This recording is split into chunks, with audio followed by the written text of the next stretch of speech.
This game relies heavily on RNG, has odds stacked against you from the start on purpose, is incredibly difficult, and is painfully, blatantly, unapologetically unfair. I love it.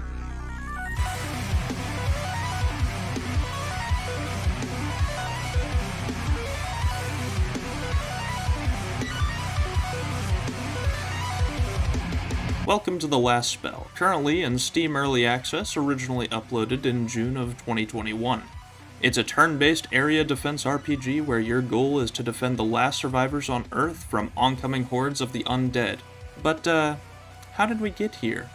Well, this lovely little medieval fantasy land was pretty full of war and whatnot, but then they figured out how to make magic nukes, and, I think we all know where this is going. Luckily, there's no radiation in this world. Not luckily, the fallout of this powerful magic creates a purple mist that raises and heavily mutates hordes of the undead. So the last bits of civilization band together in outposts to defend magic circles of mages who are their last hope. See, these mages have decided to sacrifice everything in order to save the world. They're trying to cast the last spell. The last spell is a powerful spell with only one purpose: to destroy all magic. It will completely eliminate all magic from the world, stopping the hordes of animated undead, but also making all mages lose their power. Thus, it really will be the last spell ever cast. You take on the role of an extraordinary commander, blessed by two powerful beings, the white and gold dress and the blue and black dress. By achieving grand feats or draining essence from the undead, you can gain new weapons, armor, and defenses to help you in the future. But all of these are completely useless without your heroes. At the start of each game, you receive 3 randomly generated heroes to command. They each have a class and 2 modifiers, begin with starter gear, and generate with a skill tree depending on what class they have. This means that you can begin the game with 3 godsends, powerful heroes with angelic blood, who are all geniuses and can easily one-shot all the enemies for the majority of the game. Or you can start with 3 mentally challenged farmers. It's honestly a toss-up. Interestingly, abilities in this game are mostly determined by what gear your heroes have equipped. There's a pretty big selection of weapons to use: swords that can be used to anime slash through hordes, axes to throw like boomerangs, crossbows that fire 1,000,000 times per turn, magic staves that unleash fucking bees, or, perhaps the most reliable way to destroy the hordes of undead according to modern media, 50 caliber rounds applied directly to the cranium. Each of these weapons have different areas that they can attack, ranges, and effects that they can apply, and combining your hero's different weapon types during combat can lead to some really interesting combos and setups. Every day there are 3 phases: day, evening, and night. During the day you can level up your heroes, select new traits, equip gear, and build.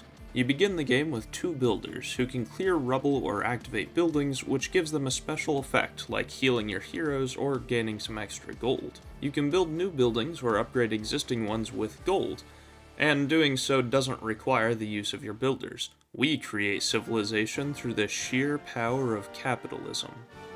There's a lot of buildings in this game. Temples heal your heroes, fountains restore mana, inns let you get additional heroes, gold mines give money, and scavenger camps give materials. These materials are specifically for defenses like ballistas, which fire shots at the undead during night, and walls, which are apparently made out of paper mache because the undead smash directly through them. Speaking of which, these other buildings might not last too long either because the undead will smash through anything in their way. Your walls, your houses, your ballistas, your subscribe button, your self-esteem, nothing can stop them from approaching that circle, but you can try. During the evening phase, you can set up heroes across the map and have a final chance to equip any gear you have. I sure hope you didn't forget to heal your heroes if you needed to, because, it's too late now. Finally, night. Nights are when the undead arrive, and your defense begins. Each hero has a certain number of action points and movement points, as well as mana if you need to cast spells. Each ability uses a certain amount of each resource, with stronger attacks using more action points and mana. Since actions and movement are separate resources, you can move even if you're out of action points, or move and attack multiple times in a turn. However, there is an additional resource to worry about: ability charges. You can't just cast 5 fireballs in a turn, silly. You have a limited number of times that you can use that. These charges are restored each turn, so you can use the ability again later. But I really like this mechanic, because instead of using your biggest ability 3 or 4 times, you're forced to think about your movement and what abilities you choose to fight with. So, now that we've discussed a lot of the game mechanics and the general way to play the game, what's the point? What's the overall goal, or are you just surviving nights forever? Actually, no. All you need to do is survive a certain number of nights in order for the mages to cast the ritual, and then you win. At that settlement. What, you thought that you could just survive 6 nights and cast the last spell? Absolutely not, that only breaks the seal. Now you have to do the same at other settlements, each progressively harder than the last. Good luck.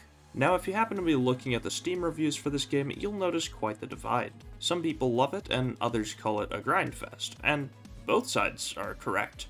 I do like this game, but as I spoke about earlier, the end goal of every night is to gather resources to unlock future items or buildings. Hell, the inn that lets you have more heroes isn't even a default building, you need to unlock that.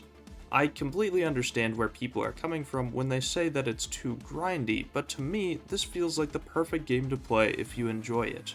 The Chads that play Darkest Dungeon or Fire Emblem will be incredibly familiar with the idea of sacrificing a run just to gain something in the future, whether that's reacquiring trinkets from the Shrieker at the cost of some low-level heroes' lives, or killing off a main character so that I can marry Flora and fulfill my maid fetish. Sometimes, sacrifices are simply necessary. Personally, I think that the game is fine in its current state. You can survive just long enough for it to feel mostly fair while you gather resources and unlocks to do better in every subsequent run. If you don't like the idea of losing on repeat, this game might not be for you, but to me it really does feel like Fire Emblem with zombies, and that's cool as shit. The team behind this is adding more content in every patch, and I really hope to see it make strides in the near future. I rate this game a Flora out of Anna, and if it's grabbed your interest, you can pick it up on Steam for $20. Thank you, everyone, so much for watching.